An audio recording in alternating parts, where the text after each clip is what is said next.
Baik, saya di sini akan menjelaskan tentang dasar pendidikan Islam. Apa sih dasar dari pendidikan Islam tersebut? Yang pertama kita bahas dari lingkup kecil. Pendidikan agama Islam harus melakukan sumber nilai kebenaran, kekuatan yang dapat menghantarkan pada aktivitas yang dicita-citakan.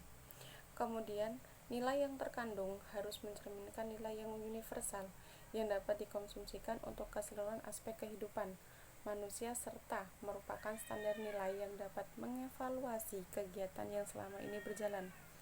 Kemudian dasar pendidikan Islam merupakan landasan operasional yang dijadikan untuk merealisasikan dasar secara ideal atau sumber pendidikan Islam. Kemudian penentuan dasar tersebut agaknya sekuler, melainkan tidak memasukkan dasar religius, juga menjadikan filsafat sebagai induk dari segala dasar.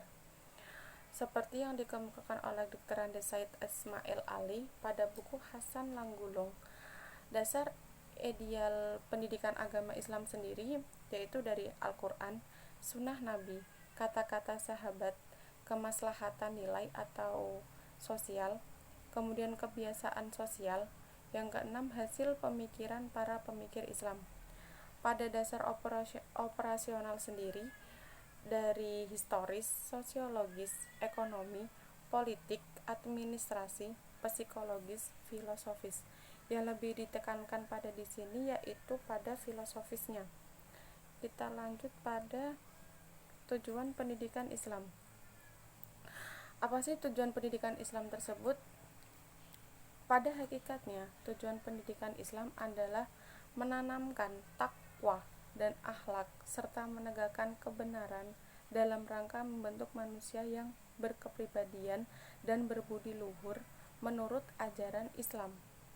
Kemudian, tujuan pendidikan agama Islam didasarkan pada sistem nilai yang istimewa, yaitu berdasarkan pada Al-Quran dan hadis, yaitu keyakinan kepada Tuhan atau penyerahan kepada Tuhan atau segala perintahnya kita taati peraturannya.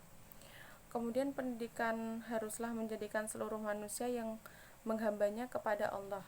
Yang dimaksud menghambakan diri ialah beribadah kepada Allah. Kemudian kita ambil dalam tujuan untuk pendidikan Islam sendiri untuk menciptakan seseorang yang berkualitas dan berkarakter sehingga memiliki pandangan yang luas ke depan untuk mencapai suatu cita-cita yang diharapkan dan mampu beradaptasi secara cepat dan tepat di dalam berbagai lingkungan. Kita lanjut pada yang terakhir yaitu fungsi pendidikan Islam. Fungsi pendidikan Islam ada dari lingkup yang umum, mikro, dan makro. Kita bahas yang umum dulu. Umum sendiri, fungsi pendidikan secara umum itu menyediakan segala fasilitas yang dapat memungkinkan tugas-tugas pendidikan Islam tersebut tercapai dan berjalan dengan lancar. Secara mikro, fungsi pendidikan Islam yaitu memelihara dan mengembangkan fitrah dan sumber daya insan yang ada pada subjek didik menuju terbentuknya manusia seutuhnya sesuai dengan norma Islam atau dengan istilah lazim digunakan yaitu menuju kepribadian muslim. Di sini saya jelaskan makronya karena tidak ada tulisannya, jadi saya jelaskan saja. Pada makro sendiri, fungsi pendidikan Islam dapat ditinjau dari fenomena yang muncul dalam perkembangan peradaban manusia dengan asumsi bahwa peradaban manusia senantiasa tumbuh dan berkembang melalui pendidikan.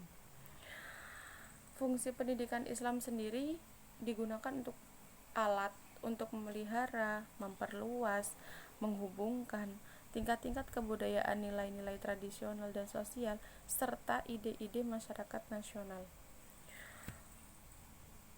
Lebih lengkapnya dapat dibaca dalam makalah. Kurang lebihnya mohon maaf. Kami di sini membuka 3 pertanyaan. Sebelum bertanya silakan membaca makalah terlebih dahulu agar lebih paham. Baik, Kami dari kelompok 2 memohon maaf atas kekurangannya. Kurang lebihnya mohon maaf. Wassalamualaikum warahmatullahi wabarakatuh.